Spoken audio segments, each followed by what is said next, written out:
It's okay. Should I crack my soda for the mic? Yeah, we should get a crack in here. Let's sync up. 3, 2, 1. All right, well, we're back. EDH takes with our Diet Dr. Peppers. Yeah, we got our Diet Dr. Pepper, not sponsored. You need it for any magic show to be prepared. But So refreshing. yeah. Today we're going to be talking about something a bit, less card related. We're talking about our, magic players doing things again. Well, I'm channeling my main inner commander player and complaining about something that really doesn't hurt anybody and isn't that big of a deal. But this is something that's been a pet peeve of mine for a while, especially on social media is just inherently kind of toxic always. It tends to be. And this is something, it's not super toxic, but it's just something that has annoyed me. And it's the idea of wow, this card's so underplayed, the underplayed card phenomena. Yeah. Yeah, players and mostly public figures in the Commander scene are really quick to post about some weird old obscure card they found and be like, wow, this card's so underplayed. Why aren't you guys playing it? Yeah, and oftentimes the card is just worse than a lot of the format staples that we have. And so I think there's a negative to this in that newer players mostly might see that content or see their tweet or their post about it and be like, oh, that card seems pretty cool, I'm going to play it. And then they have a worse experience as a result. When they could just easily be playing a card that's both cheaper, monetary value, and is just better in most situations, right? Mm-hmm. And obviously, we don't want to say don't share, cards you like. Don't tell us about your cool stuff you found. We just kind of have a different perspective on how you should go about talking about it, and we'll get into that later. Yeah. So first off, what I wanted to bring up is what do you consider when evaluating if a card is really underplayed? How do you know that? Aside from your personal experience. Yeah, because there's a lot of content creators that make videos or tweets or whatever that are top 10 underplayed cards, or here's this underplayed card I found. Do they all mean the same thing, or do they all mean different things? I don't quite know, right? What do you think, Eli? Yeah, so I broke this down into a couple different sections. To me, it seems like there's 3 things that you should consider when trying to figure out if a card is really underplayed or if there's some other reason for why you're not seeing it so much. And my first reason was how old is the card, or how new is it? More specifically, yeah. Because we get so many new sets recently that it's easy to see how a really cool card could come out, and not everyone updates their decks per set. So for instance, we just had Strixhaven, and that's a little over a week old now. Yeah. And I still haven't picked up my new cards for it, and I probably won't for another month or 2. Well, yeah, I mean, and even not just Strixhaven, but the last, 2, 3, 4 sets have all been, bangers for Commander cards. There's a lot of cards that are good in them, and even cards that aren't good but are okay aren't necessarily being played because people haven't, found the place for them yet, or they haven't, picked up their copies or updated their decks, and that's why... a card might not be underplayed in the sense that... it might be underplayed in the sense that people aren't playing it yet, but it's not underplayed in the sense that it's undervalued, right? Yeah, it's not that people don't understand the strength of a card. They're aware of it. Yeah, they're probably aware of it, they just don't have access to it yet. Yeah. Which is especially a pretty common thing when you don't have access to a local game store. You don't have a lot of money to spend on ordering cards. Especially if, this is kind of unrelated, but I saw a Twitter poll that was oh, this year, are you, from the COVID, are you playing more Commander or less Commander than the previous years? And I think this is kind of random, but I think the overwhelming majority was they're playing more Commander this year, which is kind of surprising to me. Yeah, with stuff like Spell Table now, yeah, stuff like that. Webcam Commander, it's a big scene right now. But yeah, I mean, but I feel so that would make you think people are ready to tune up their decks, but I don't know, this is just kind of a guess, but I feel players be more willing to tune up their decks if they're actually taking them to an LGS, before they go for the week or something. You oh, I'm gonna put in a new card and see what my friend Josh at the LGS has to say about that or something, right? Yeah. Whereas if you're just grabbing it out of your box to play on Spell Table, it's a lot easier to just put off doing that, I think. Mm-hmm. Yeah, there's a lot of factors to consider with that. That's all speculation. There's no data on that or anything, but... My second point would be, what's the financial value of a card? So there's cards say Gauntlet of Might is maybe a bad example because it is a very strong card. It's this artifact that doubles your mana from mountains and gives you red creatures +1/+1. Mm-hmm. That card doesn't see play in a lot of red decks, and the reason for that is it's like several $100. I think it's like $500 for the cheapest version of that card. Yeah, and, it's underplayed because people don't have a copy. So does it really count as underplayed in that case? I don't think so. Yeah, and even aside from a card that's several $100, we were talking about this earlier, how for some people, maybe even like $5 for a single card might be just enough for them to justify not picking up a single of it. I mean, I do that all the time. I mean, like, I could definitely afford, a $5 card if I want to try it out, but like, as Magic players, we do have to kind of budget. We know we're going to spend a lot of money on Magic, so we kind of have to budget how we spend our money and be like, you know what, do I really need this $5 card? I can pick up a 40-cent card, that's fine, but I can only pick up so many $5 cards. Something I've tried to get better about with, especially the amount of sets we've been getting recently, is making sure I have the cuts made in my deck before I buy cards, because there's lots of cool cards I want to play with, and then I buy them or I'll buy extra copies of them. Yeah, me too. And then I don't have cards that I want to cut from my deck because I'm already playing better cards, and maybe I should just switch something out and put it back in, but it's so hard to make cuts sometimes. You don't want to spend $5 on a card and then not play it. It's a bit sad. Yeah, and so like we were saying earlier, Time Twister is not an underplayed card just because people don't play it. I wouldn't call it underplayed at all, even though it's obviously not played very much because it's like a several $1,000 card. An example of a card that might fit both of these first two criteria is Goldspan Dragon. Yeah. That's a card I want so much, but it's a standard card. It's from Kaldheim. It's brand new. $20. It's over right? $20 right now. Yeah. And I just can't justify getting that. Like I don't know if that's going to go down. I'm not sure if that's like a standard card. We're not very informed on that meta. Because it's the worst feeling when you buy a card and then a month or two later it's half the price, right? Yeah, so I'm just going to have to wait out on that one or see if I can trade for one, but that card, it's brand new, so that's a reason people might not have picked it up yet, and it's also $20, so that's certainly a good reason why people aren't playing that. Yeah. But it's an amazing card for Commander. Everyone can see its value. Mm-hmm. So our third thing to consider when evaluating if a card is underplayed is the card functionally unique from other more popular cards. So like for example, a 2-mana ramp spell, it doesn't do anything different than Farseek or Rampant Growth or whatever, right? Because if it just does the same thing but a little bit worse, like why would you play it?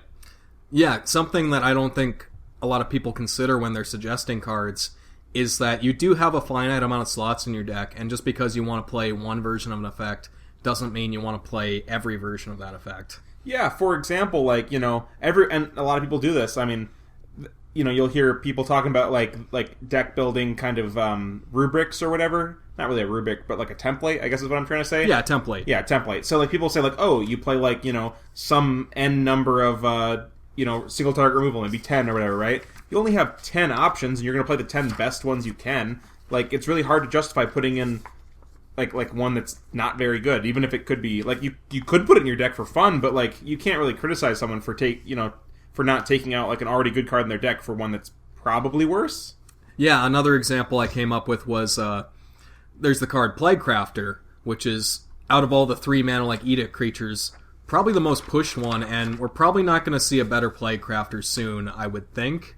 But there was in Zendikar Rising a card called Demon's Disciple that is kind of just a strictly worse Plaguecrafter. It's a 3-1 instead of a 3-2, and it doesn't have the discard clause if they don't have a thing to sacrifice to it. Yeah, or Planeswalkers? I don't remember. Yeah, it's Creature of Planeswalker. Yeah. And so if somebody wasn't playing that in their deck, but they were playing Plaguecrafter, I wouldn't be like, man, this card's so underplayed. Maybe they just want to play one of those cards.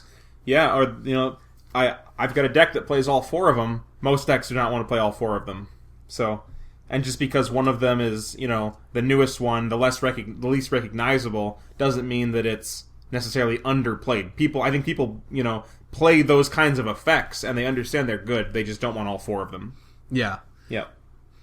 And then, so there's a thing that I think I've fallen into this trap in the past of using the site EDHREC as a metric for like whether or not a card is underplayed, because it'll list like how many decks a card is played in on there from whatever websites they pull from. I think it's like what are they called? Deck Stats, Archidex, yeah, all the Mox Field, whatever. I don't know all of them, but notably not Tapped Out as one of the biggest ones, right? Yeah, so people will kind of take EDHREC data to mean, wow, like this deck's only in so many decks on here. This card must be really underplayed.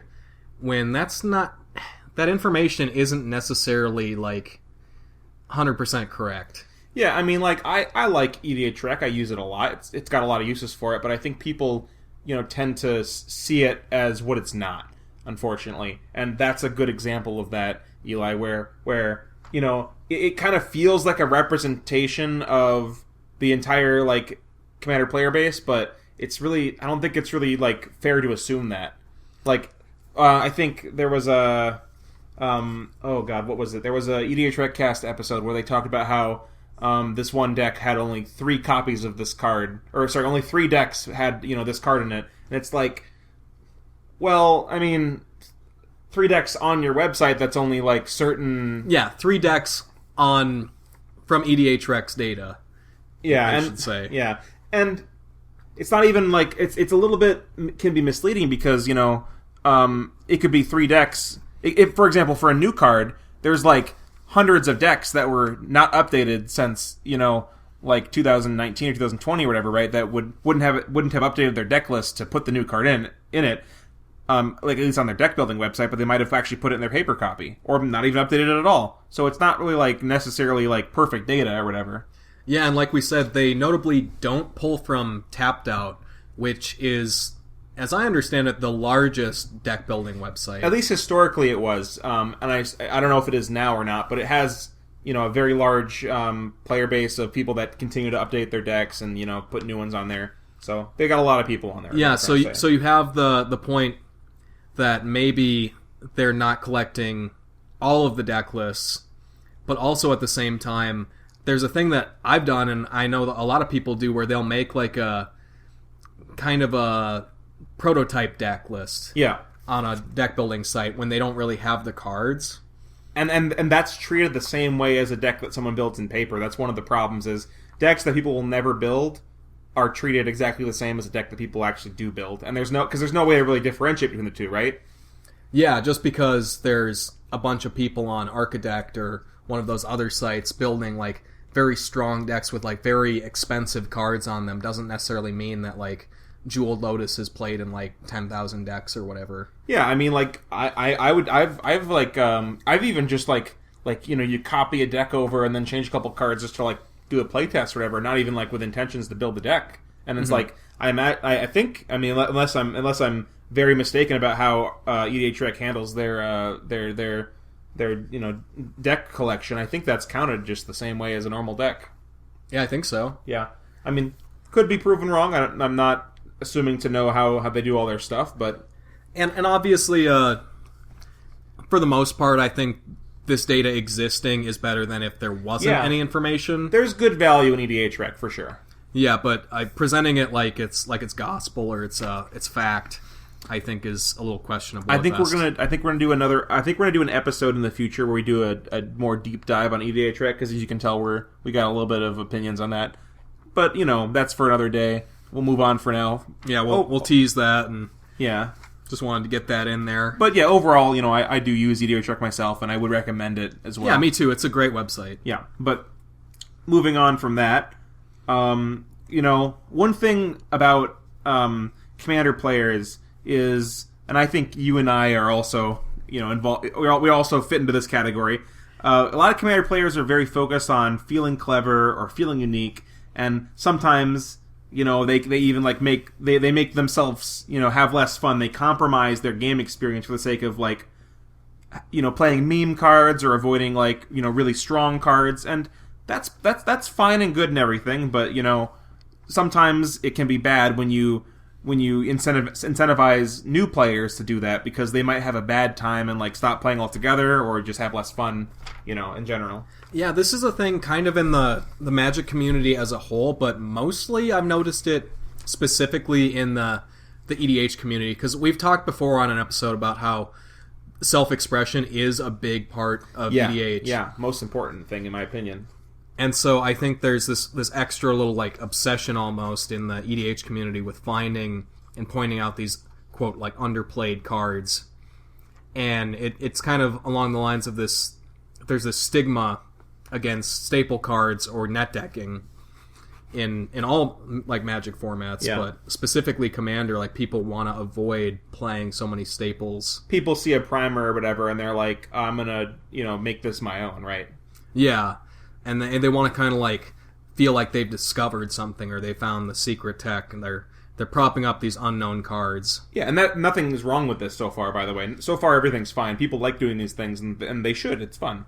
Yeah, but just the way that people present their findings sometimes, like when they're finding these secret, unheard of, unsung cards, it can be a little bit misleading, I think. Yeah, for sure. And there's also this kind of like natural escalation of finding these rare cards or these like unplayed cards, and that eventually, like, there's been cards pointed out on like Command Zone episodes as like underplayed good cards, and years later those cards are now like crazy like staples. Like I think Valdalcanori used to be like this card that nobody really cared much for, but then 5 or 6 years of Josh saying it's amazing goes in every deck, and that card's like $50 now. Yeah, that's certainly like a thing that can happen mostly for larger content creators, is you can kind of have a little bit of an effect on. I think, what was it, Mitch from the Commander's Quarters, maybe it's not all his doing, but he definitely was a driving force in Wayfarer's Bauble going up in price, right? Because he was a big... Yeah, I traded for one the other day, and the cheapest copy of that is $4 right now. Yeah. For Wayfarer's Bauble, as an example, obviously, like, maybe that card was actually underplayed, and, like, the reason it got more expensive was because people realized it was good. But, I mean, there's still that can still happen with cards that are underplayed for, like, a good reason, right? Yeah, so there's that side of this escalation, that the underplayed cards become format staples, and then as a result people are looking for cards that are less and less playable, in my opinion, in order to find like these underplayed cards. Yeah, because when players start, they go down that rabbit hole of finding underplayed cards, eventually they have to find more and more underplayed cards, you have to get find worse and worse cards, and then eventually you're just finding cards that are not underplayed, they're just bad. Yeah, that happens quite a bit, I think. And it's okay to play bad cards. It's just when you're very adamant about them being, cards that people should be slotting into their decks. It's like, I don't think you're right about that, personally. Yeah, there's this kind of, I think, trap with content creators of thinking, like they do it for a living, so they kind of hold their own opinion sometimes up on a bit of a pedestal. They can get a bit ego heavy there, yeah. And not consider like some of the other factors for like, maybe this card isn't, just because I think this is great and I love it doesn't mean it's necessarily better than somebody else's opinion about it. Like, yeah, like you're not, I mean, obviously if you're a content creator and you like are a full-time content creator, you obviously put a lot of thought into the game and you have some perspectives that other people don't have. But, it doesn't mean that you necessarily have, like, this lens of truth to be able to be right every time, Yeah, just, I think people should remember your opinion isn't more objectively valuable than the majority of the player base. A lot of players are smart, too. A lot of players aren't too smart, but, that's a bit of a shot at no one in particular. But, yeah, I don't know, it's... So, one thing that I wanted to say about that subject is, so like Tolarian Community College, the professor did this series last year, I think it ended last summer, of like underrated one drops for Commander, and that's a great thing to talk about. That's a great subject for a video series. We did an episode kind of about that. Yeah, and we're geniuses. Yeah, and we agree. Yeah, we do the same thing, and there's a lot of strong one drops, but a lot of the cards on his lists are just very questionable at best, and he kind of does this thing in a lot of those videos when talking about some of those sketchy cards, in evaluating them like in very specific circumstances, and oftentimes their best case scenario. Yeah, like there's this one card, I don't remember what it's called, but it's like a red 1-mana spell, and it says, it's like an instant, and it's like, tap a creature that is blocking tap a blocking creature or something, and it's like, and then like I think it deals no damage this turn or something, and it's like he has this like really like robust and crazy explanation of why it's good, and it's like, oh, if they had a dredging stinkweed imp and you and there's 3 players before their turn, you can attack into them and get that tapped as a blocker without killing it, so they don't get to dredge on their turn, so the other players can attack him. And it's like, whoa, you are stretching this way too far to try to find any value in this card. Yeah, and he does that with a lot of the cards on his lists, and I think that's just, I don't know, that's a fun thing to do. Like, I think Commander players do that a lot. Like, we would like to think of like these combinations of things that we can do, but I think it's a little bit disingenuous to like big up a card on its best case scenario, and then when somebody actually plays it, they're probably going to feel a little bit bad, because that card is effectively a 1 for 0. Like, it doesn't get you anything. It doesn't do anything. It doesn't get you any card advantage. It doesn't generate you any kind of value, really. And like you were saying, Eli, something that I'm very guilty of is I love finding like these really like wacky scenarios where a card can be good, and maybe even building like not an entire strategy, but putting these cards like in a deck together. But I do it knowing that I'm doing this and it's not going to be good. Like I spent like an hour one time just trying to find a way to like do some stupid stuff with that stupid XX Trilobite guy or whatever, Yeah. And I was just like, and I racking my brain for as much rules interactions as I could, like, and I was like, it was, and I understand, and I wouldn't say this card is like super underplayed just because like there's one thing I found out that it could do. Yeah, and then also, like, he did have some good cards on some of those lists. They're a little hit or miss is the thing. Like, there's some good ones and some bad ones. Yeah, but also like suggesting somebody play Festival in a mono white deck. It's just a card that stops one player from attacking for one combat phase. It skips their combat, right? Yeah. Yeah, like skip somebody's combat phase. Like, that's a very questionable card to play in a mono white deck, because you need to like make sure all your cards are like hits. Like, you have to increase your card quality. So. In a mono white deck, you have less access to card draw, so your cards need to be better on their own. They need to have high quality card quality cards. Yeah, I don't like people playing mono white decks and playing cards that gain them no card advantage, and then becoming hellbent and thinking, oh, white's terrible. I'm just gonna join the circle jerk. Yeah, I was telling you earlier, Eli, that a mono white deck that plays that card is a mono white deck that's hellbent on turn 6. Yeah, and that's unfortunate. Whereas if you're playing like a deck with like 10, 15, card draw engines, you can play those janky cards. Kind of like, they're not going to be good, but you can play them and kind of get away with it because you have 7 cards in your hand all the time. Yeah, and some people don't mind playing cards like that, and they don't mind that experience of like doing their thing and like messing with people early in the game and just kind of like fizzling out a little bit later on. That's fun for some people, but I think most new players especially probably don't like feeling like they've run out of stuff to do later in the game. Yeah. So try not to evaluate cards in Magical Christmas Land, of course, and try not to recommend cards that are only good in Magical Christmas Land. I mean, yeah, or at least one thing I want to say is that we want players to do what they want to do. So, like, if a player wants to play a worse card for fun, they can. Just be aware, that you may be hurting yourself, and don't be disappointed if it doesn't work out. Like, yeah, for especially talking to new players, like you were saying. I don't want new players to have a bad experience and not come back to the game. Because I like the game a lot. There's a lot to like about the game, and if a player gets discouraged because they're playing some bad cards that were recommended to them by some popular content creator, it kind of sucks. And maybe I want to give some props to Wizards and the teams in charge of making the precons, because they don't play cards like that. They've been pretty good, yeah. Honestly, the recent precons have really impressed me. Like, precon cards, like, the spells aren't very efficient, but they never just play, like, cards that are very situational and don't really do much. Mm-hmm. Like, they always, like, have some kind of impact and make people feel involved, and they're not just, like, making people lose out on value. Yeah, I don't think the precons go hellbent very often either. They play big enough stuff and enough and card draw cards and stuff like that where they generally can at least play for most of the game. Yeah, they could be more streamlined, but I've rarely seen somebody play a precon and just like get totally like get hellbent or like totally stuck on mana. Yeah, it's not very common. So good on them for that. That's the new player experience. I think is very important for the health of Commander. Yeah, but moving on a little bit, we should probably, we've done a lot of complaining about something that doesn't really matter that much, like you said earlier at the beginning of the episode.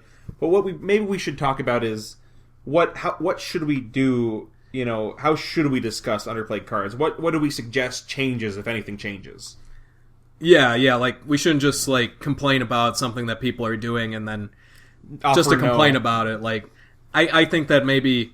And it's not a big deal if people didn't change their ways on this. It's not that... The world's not going to end. Yeah, it's not that important, but I think it would be better if we reevaluated how we discuss underplayed cards. At least give it a thought before you hit the tweet button, Yeah. Cool down your hot takes sometimes. Yeah. So one thing that I think people should do is they should focus on sharing an experience they had or a thought they had versus discussing a card as secret tech, right? So for example, you might see a card and you might have a game with a card and you might be like, oh wow, this card performed really well for me in this situation. Let me share what the thing is, the anecdote or whatever. Versus if you just describe it as this card is hidden tech I found for this deck, you should play it. They're very different from each other. One of them invites people to disagree with you and tell you how bad the card is. That's when you claim something secret tech and it kind of sucks, you'll get a lot of arguments about it. If you say I had a good experience with this card and it worked for me, no one's going to tell you that didn't work for you, right? Yeah, if you're like, wow, this card is so criminally underplayed. Are you guys crazy for not playing? You're really sleeping on this card, guys. Everyone's going to come and be like, nope, I thought about the card. It's not good. It doesn't do what you say it does. Because you're undervaluing the intelligence of your fellow players when you say something like that, I feel. Mm-hmm. Unless it's a card that really just is some weird, obscure card and people probably haven't seen it. But if it's a card that likely people have seen, they've probably thought about it themselves. And decided to play it or not to play it for themselves, using their own intelligence, their own big brains. Yeah, and they might have, even if it is a good card, they probably have reasons for not playing it. And I do this all the time when I'm playing against you, Eli, or someone else, where I see you play a card and I'm like, oh, that's an interesting choice for a card, and then I see you do something with it and I'm like, oh, I actually didn't think of that, that's kind of a cool, it synergizes with that piece of your command or whatever, right? I'm like, oh, cool. But that's a lot different than if someone just says, this is spicy tech, okay. I mean, if you share with them how it's good, it can be a lot more convincing, I think. Yeah, a recent card that is a little bit undersung, but I think especially more competitive players understand the value of it, is Treasonous Ogre. That's one that I started playing more recently because I borrowed a friend's deck at one point. They had a Timna and Bruce Tarl deck, and I used Treasonous Ogre. Turn 2, I played a Dark Ritual into Treasonous Ogre, into playing Fiery Emancipation, and the next turn I played Bruce Tarl and was able to gain back a bunch of that life. Yeah, you probably went down to 6 life or something, and then you're like, oh, lifelink, go back up to 40 or whatever. I paid 18 life to play that 6-drop on turn 3. And so Treasonous Ogre is a card that I was aware of, and I had played with before, but I never really and it's not a card that I think would go in every deck either. I could see why people wouldn't want to play it. But it's a card that I think I'm really going to try out more now because I've seen, with this interaction, with more lifelink, especially in the command zone. And that kind of prompted you to make a Bruce Tarl deck, right? Yeah, I made my most recent deck is a Bruce Tarl and Elena Kessig Trapper deck, I think. I think that's what it's called, yeah. Yeah, and that's a really strong card in that deck with all that double strike and lifelink. So I think this is a really good, clear point of how we can convince players to try things or to be excited about things by either having them experience something once or sharing an experience of your own with them. Yeah, and I certainly wouldn't tell people Treasonous Ogre, it's so underplayed right now, you should play that in every deck with red. I don't know if that's the case. But you could be like, hey, I had this sick play with Treasonous Ogre. It was awesome. Maybe you want to try it. Yeah, because I think most people could see something like that and see, well, that looked pretty cool. Yeah, I want to do something cool like that. Yeah. Yeah. Yeah, so moving on from that, do we want to get to our kind of new show thing that we do every week? Our magic Twitter of the week that we do. Yeah, so this tweet's a little bit dated as of today. This is from originally, I think, the 8th of April. Yeah, and to cut you off for a second, this is kind of what inspired the topic here. Is this tweet? Yeah, this was kind of the impetus because this is, like I said, I've seen this thing happened before on Magic Twitter of people like recommending underplayed cards, but this one just struck me as like particularly like egregious. Yeah, like the kind of the worst example of it, I guess. Yeah. And like no big disrespect against Josh Murphy here, but so Josh Murphy, who is an editor at the Command Zone, we follow him on our Twitter, and he'd put out this tweet about this old card from Lorwyn called Scar Scale Ritual. And for those who don't know, because nobody probably knows this card, it's a bulk common from an old set. It costs 1 in a hybrid blue-black. It's a sorcery. As an additional cost to play Scar Scale Ritual, put a -1/-1 counter on a creature you control. Draw 2 cards. So it's a situational 2-mana draw 2 in blue-black. And, he said, he mentioned that the card was, quote, absolutely criminally underrated, but, and then citing that it was only in 61 total decks in EDHREC. Yeah, he says, it's absolutely criminally underrated. I've been jamming it in more and more of my decks, but it's only in 61 decks total on EDHREC. That's kind of hitting multiple points we talked about before, right? Yeah, and he's like, stop sleeping on this card, people. It's like, people aren't sleeping on that card. There's nothing to wake up about. I don't think we need to go too far. I mean, we can, but there were a lot of people in the comments pointing out that, there's really no reason to play that card short of something very, very niche, like playing that wizard that has Hideaway, and then what's it called? Something. Watcher for tomorrow, and like putting the card under it, then killing it yourself with your Scar Scale Ritual or whatever. Like that's like the only thing I could see that's even remotely a reason to play that card. Because like there's just better cards that do the same thing. Any of the black the 2-mana card draw spells like Sign in Blood, are just better. I'll give him this. So at 2 mana for draw 2 in blue and black, there actually aren't a ton of different options. There are better options certainly, but there's like 3 or 4, right? There's a few of them. Like that's not a price point that you get like draw 2 out of very commonly. But the thing about this card is it will almost never be a 2-mana draw 2, right? Draw you the 2 cards on turn 2. You need to have a creature in play to even cast this.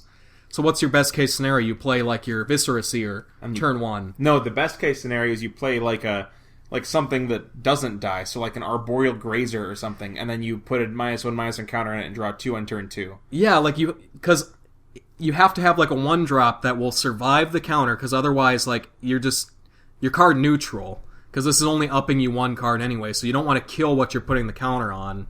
I guess if you play that 1-mana 1/1 that mills you for 3, and then when it dies it mills you for 3 again, that could be a reason to play this. But I don't even see. Wouldn't you rather get value out of that by sacrificing to something else? Because that's the kind of deck that wants to kill it some other way, having it as a chump blocker or sacking it to an effect. Also, like in that situation I was talking about, where you play a 1-drop and then put Scar Scale Ritual on it, like if in that situation where you're playing a 1-drop, wouldn't you be able to just swing in and get the 2 cards without the discard off of the Chart of Course would be much better. I don't know.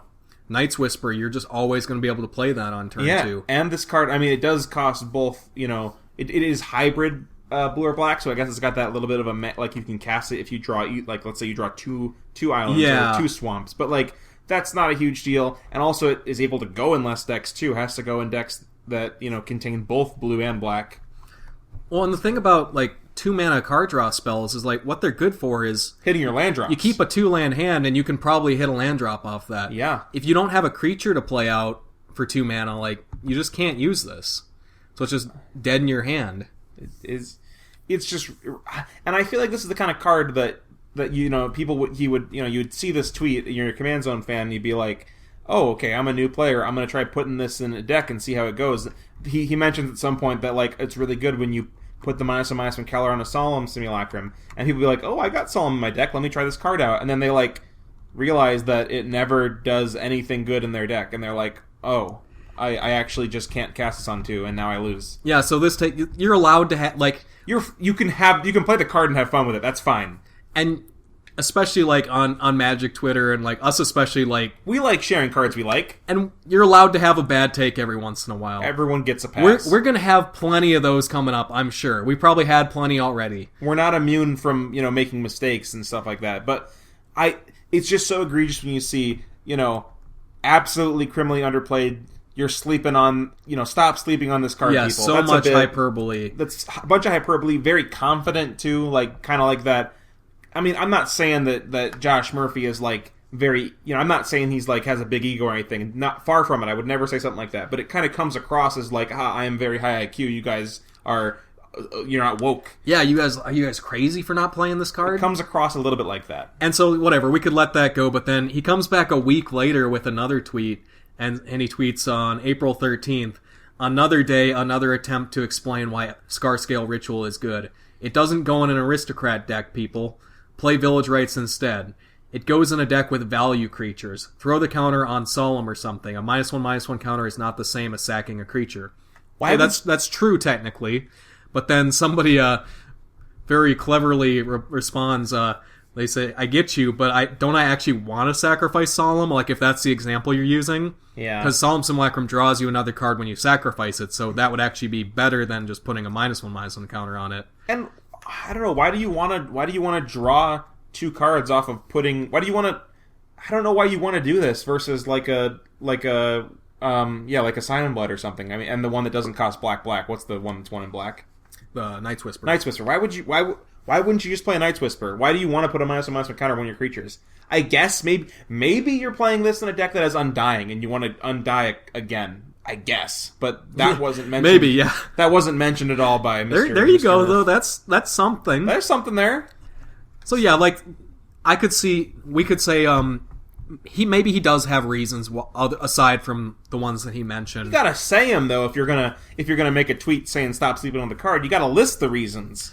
And to be fair, he does say that he's actually like playing this card. I think that a thing that happens a lot, and specifically when I was watching the Professor's videos, his series, I was like wondering to myself, Professor, do you actually play any of these cards? Have you ever actually seen somebody play these, or were you just like digging for the content? Which is, I think, an important thing to do too. Is like if you're recommending a card, you should stick by it. You should be willing to play that card and like go off of your own personal experience. Because like a recent card from the Commander decks, the Strixhaven ones, is Osgir the Reconstructor. He's a good card. He seems like a good card. I'm playing him in my deck to see if I like him that much or not before I go and just, recommend it to everybody and see what it's actually like to play with that. For sure.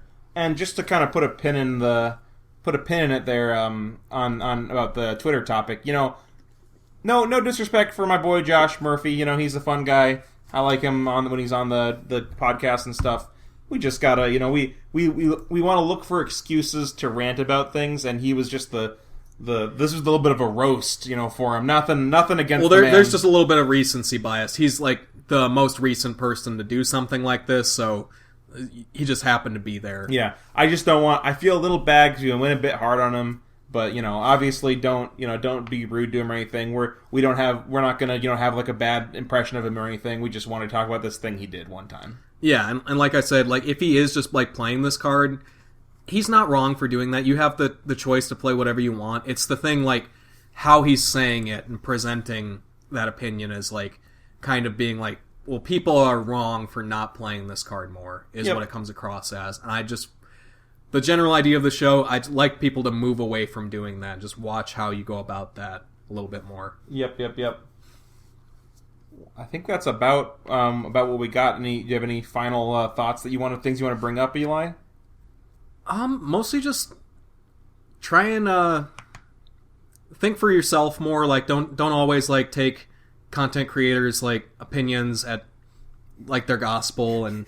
Ours too. Take our words with a bit of a grain of salt. Use your thoughts, your brain. Get the hamster rolling in there, and yeah. And if there's a card that you want to try out, and you don't want to like shell up the $5 or $10 for it, if somebody recommended it to you, go ahead and proxy it. Like try it out for a little bit and see for yourself if you like it or not. A recent card another one that came out was that Cursed Mirror card, and that seems like a good card out of the recent pre-con. But I wanted to play it for myself before, like, saying for sure, like, wow, this card is, like, really crazy. Mm-hmm. Yeah. So yeah, definitely. I definitely agree with proxying, or maybe you can try to goldfish. I like goldfishing cards or decks every once in a while on some deck building website. That's fun. Or I don't know. So yeah, for sure. And hold us to the standard too. If you see us doing something like this, say, hey, didn't you make an episode about that? Stop it. Yeah, exactly. We're totally down for any kind of like disagreement or like to debate some stuff. And just discussion is good, I think. Oh yeah, that's one thing I want us to talk about for a second. Is that we're it might seem like what we're talking about here kind of disincentivizes discussion about cards, but I love discussion. It makes me happy to read people talking about cards. I like seeing people disagreeing and kind of arguing without the hate. I mean, let's be honest. Watch people argue and be mad at each other is also fun as hell too. if you're not involved in it, we like to grab our popcorn and sit back. But I think you can promote some good healthy discussion without calling people dumb for not playing a card. And that's a bit hyperbolic, but you get the point I'm trying to make here. Yeah. Yeah, so anyways, that's all we got for today, and let us know what you think in the comments. I'd be interested to see any like examples of this, if you've seen people doing this or giving unsolicited advice, and what you think about it.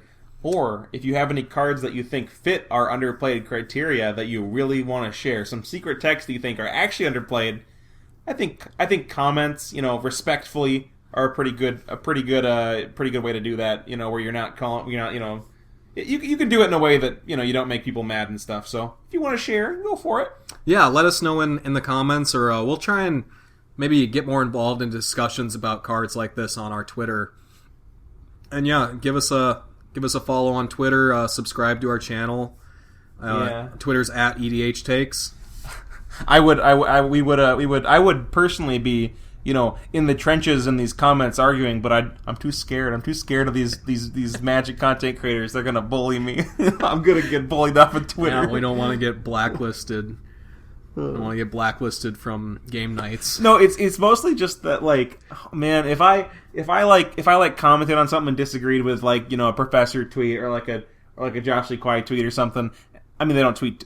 Josh Lee Kwai doesn't tweet a lot. But if I were to disagree and say something negative, and I got something back, something mean back, I would feel so bad. Well, and remember too, if you're disagreeing with people on Twitter, be respectful, because people, especially content creators, have to deal with so many comments every day that you might catch a block really quickly and not understand why. But it's totally within their rights to curate the feed they want to see and not have to put up with that constantly. So don't take anything personally. Yeah, but something I like to do, I guess this is Twitter etiquette now episode. I really like to say in my disagreement posts, I like to say, respectfully, comma, then the opinion, or nothing against what you're doing here or something like that, right? Because unless I am trying to make them mad, but I don't do that very often. But yeah, I think that's a good thing to do, but that's rambling about something that's not what this topic is, so I think that's about all we got, right, Eli? Yeah, so thank you for listening, and we'll be back hopefully sooner next time with another episode of EDH Takes. I've been Elijah Samuelson. And I'm Spencer Cook. See you next time.